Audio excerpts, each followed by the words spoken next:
Welcome, YouTubers and fans of tabletop wargaming and those interested in the ELDAR. I got this model and put it together probably about a year ago. And the only reason I have, this is the only part of the ELDAR that I have, and the only reason I have this and put it together and painted it and everything is because I got the model at a really crazy, ridiculous price at a sale. I haven't mounted it on its base yet because I've got a way that I'm going to mount this so that the things don't snap off. I've had too many of my Tau vehicles where the base is snapped off, and I'm going to show you a video on how I make my bases so that you can literally grab the bottom of the base with your hands and shake it like this, and it won't even break it. I'll show you how to do that in another video if you want. But this is my first ELDAR vehicle. I cannot remember what vehicle this is. But I'll tell you one thing, probably the reason why I got it for such a good deal is this model, as you can see right there. This model was a pain in the rear. For some reason, this piece did not want to stick. The front up here did not want to stay flat. This one didn't want to stay flat. The seats, when they designed it, there's not really anything that tells you, hey, here's where the seat goes. So I did really nice detail on this thing, and then when I went to glue it in, it pushed the glue all up onto the window. And I was like, oh, that's great. And it did a little bit here as well on the sides. But these seats, the way that they are designed in the model are, very hard to figure out where the base of this guy's butt sits in the seat, so that when you put the plastic top here and you put this whole plastic top on there, he's in a right spot. And when I did it, these guns got stuck, and I had to literally pour a little lacquer thinner on them underneath there to break the glue loose, but they still go up and down now. These don't go up and down because this seat, the glue went back and stuck on them, so these are kind of permanent now. They do not move. They do not go up and down. And that was kind of the bummer of it. But I kind of liked the color scheme that I came up with because of something different. I don't think there is an actual green like this in the ELDAR,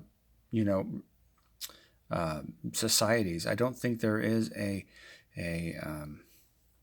group that has this color scheme, and it was just something I was messing with. This was the first time I actually did the the highlighting things, and they look okay from a distance, but when you get up close, you can start to see how waverly they are, and I'm just I don't know if I like it or not, but that's the color.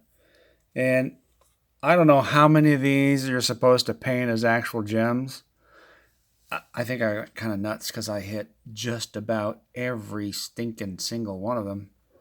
I even hit the ones up here that I don't know, let me tilt it down here, that you can't really see that well. But I hit them all. And then did I do anything on the bottom? Yeah, I did a couple on the bottom too because I was like, man, this thing's got gems everywhere. You know why the people battle these guys is because once they blow up their ship, they take all the gems and they sell them on the market, man. They make a killing. But I think it turned out okay. But, it's my only ELDAR piece. Will I get into ELDAR? Probably. Some of the Forge World stuff is really freaking cool, along with its price tag. But I mean, they've got some really neat adaptations where you can get one of these where the main weapon, this comes off, and the main weapon mounts into this section here. And you got to think that's just like this monstrous cannon that is, about that long, and it's mounted to the bottom of the tank, and I think it's a D weapon, or a D cannon, I think is what it's called. But this one here, I'm using the lance. And I believe this is the Shuriken cannon. I might be off on that one. I don't remember what that's called. And then I have the two shuriken. I can't remember what those are called either. I think they're shurikens though. Shuriken repeaters or something like that. I don't know. Anyways, but this is my first and only ELDAR piece that I have, and I got it. I think I paid like $10 for this model, and at the time they were going. When they were a lot cheaper, being it's the exact same model that it is today. At that time when I bought this, it was, I think, $30, $35 it was selling for. And now it's, almost doubled that. But anyways, there it is, the ELDAR. The only thing I have ELDAR-ish. I don't even have ELDAR futuristic, guys. I got ELDAR stuff from Ralpartha from back in 1970s, late 70s, early 80s. Ralpartha, bad paint job, old D&D stuff. But anyways, that's it for the elves. The elves, yes, space elves. But yeah, you can see right here, real booger to get together. You can see where I had to really slam in. You can see the shiny parts of the glue that I had to put back into here. I had to really lay on the glue here. You can see it here. It even made the flat paint shiny. Look at that. So that's all shiny right there.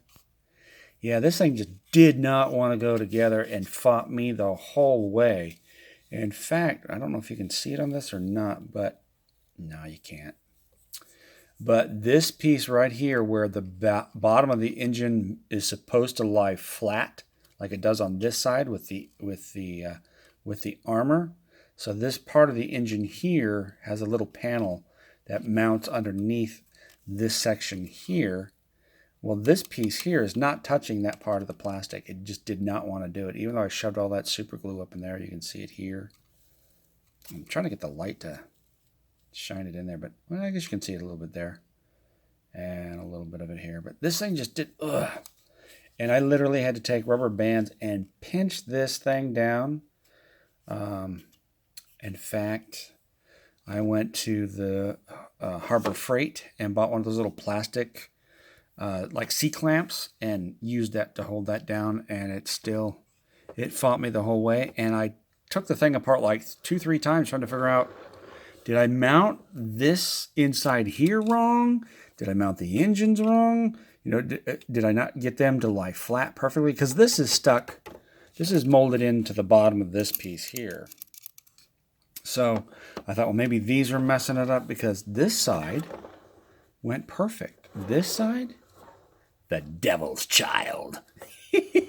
But anyways, hope you liked the video, and I will talk to you at the next one. Have a good night, guys. See you around. Bye.